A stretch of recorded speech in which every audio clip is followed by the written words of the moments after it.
மட்டமாக ஒருத்தன் கண்டிஷன் பண்ணப்பட்டா, ரொம்ப ஆப்வியஸா அவன் ஒரு பெண்ண காதலிக்கிறான். அவகிட்டேருந்து I mean he has a daughter with her. He loves the daughter in some வே.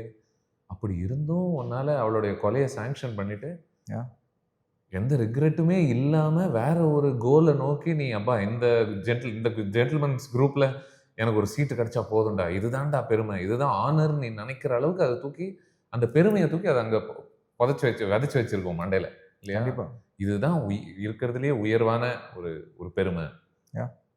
அன்பு இல்ல, காதல் இல்ல, கருணை இல்ல, எதுவுமே இல்ல. இவங்க கூட if I am one of them அப்பா I achieve something in life அப்படின்றது.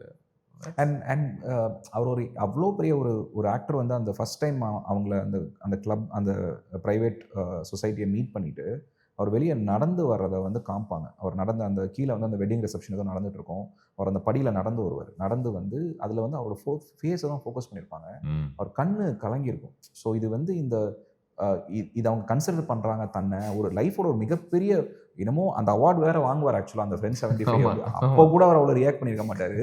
இந்த ஒரு சீனில் அந்த ஸ்கோர் அந்த ஸ்கோர் வந்து கேட்குது, எனக்கு இன்னும் கேட்குது. இந்த சேம் ஸ்கோர் தான் யூஸ் பண்ணியிருப்பாங்க. ஒன் பேட் ஆஃப்டர் அந்த தீம் யூஸ் பண்ணியிருப்பாங்க.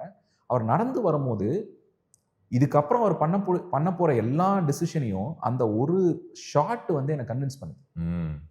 வாயிலேருந்து ஒரு வார்த்தை கூட வந்திருக்காது. எந்த அளவுக்கு அது வந்து ஒரு பெரிய ஒரு ஹானர் அவர் கன்சிடர் பண்ணுறாருன்னு கூட பெருசாக சொல்லியிருக்க மாட்டார் அவங்க கிட்ட. சும்மா ஒரு மாதிரி கோல்டா ஹலோ ஹாய் தேங்க்யூன்னு சொல்லிட்டு போயிடுவார். நடந்து வரும்போது அவர் எவ்வளோ எமோஷனல் ஆகுறாரு, அவருக்கு இது எவ்வளோ முக்கியன்றதை நம்ம பார்க்குறோங்க விஷுவலாக. That's great acting.